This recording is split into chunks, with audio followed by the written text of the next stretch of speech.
Bracing for impact. The market might be preparing for a soft landing, but continued signs of Fed hawkishness could mean we're more likely to see negative rather than positive results. Are the markets misreading optimism? Joining us now with more, Calvin C. is BNP Paribas, head of America's macro strategy. Calvin, thanks for being here. We all well remember transitory and how persistent transitory was, ironically, in the Fed's thinking. Are we going to see this optimism over a soft landing as misguided in the same way? That's what we think. Transitory inflation, as you correctly say, was the catchphrase of 2022. And we think that soft landing, which is the catchphrase of a still young 2023, is similarly going to be going out the window. The signs that we see clearly show a deceleration of the U.S. economy going into the end of last year. And we think the data will continue to roll over at the beginning of this year, solidifying our call for a recession. What data is going to be the first to really roll over, perhaps, and then trigger the rest of what the Fed is watching and their core indicators that they're keeping tabs on? Sure. The U.S. economy, as we know, is a consumer-based economy. So the key really is going to be what the consumer is doing, how much they're spending, and as a result of that, how strong the labor market is. The Fed has been consistently telling us to not only focus on realized inflation, we know it's coming down this year, but to also focus on the employment side of their mandate. Employment is still incredibly strong, and the Fed wants to see signs that it falls apart more rapidly before feeling more comfortable taking its foot off the brakes. So for us, we think the risks are towards a more hawkish Fed next week. Calvin, I talked to Amex's CEO this morning, and he told me he's not seeing any recessionary signals. Are execs just missing something? It's just amazing to hear a lot of execs just downplay the threat of a recession.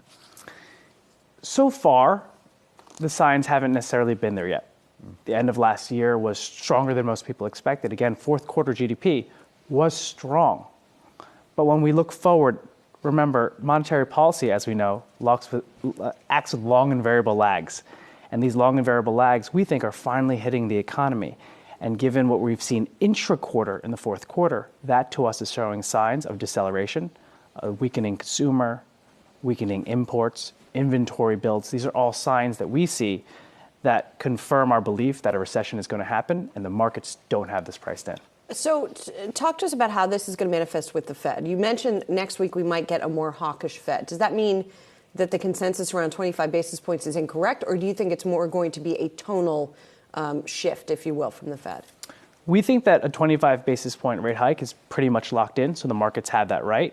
It's about what the markets have priced going forward. The markets have a very dovish path priced in for the Fed. The markets don't even have the Fed's median SEP outcome for terminal priced in.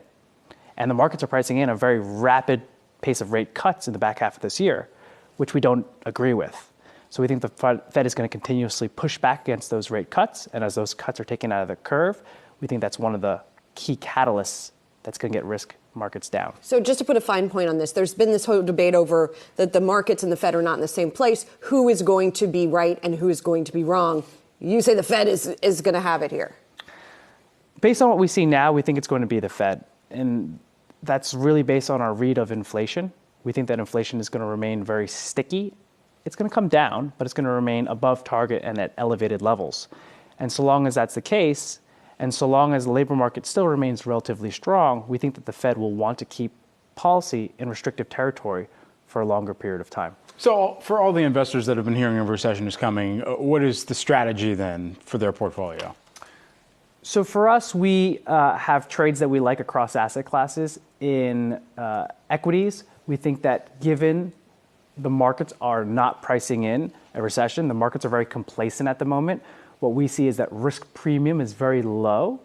So we like to own equity volatility. We like to buy the VIX.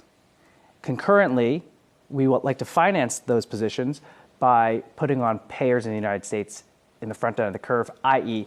betting on the Fed not cutting rates this year. And also more broadly, I mean, the sort of consensus among strategists on Wall Street is that stocks will go up this year a little bit, won't be a lot, going to be kind of a meh year.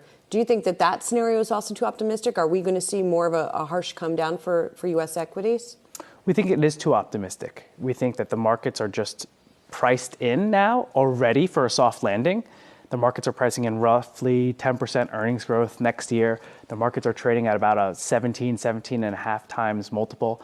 That's already pricing a soft landing.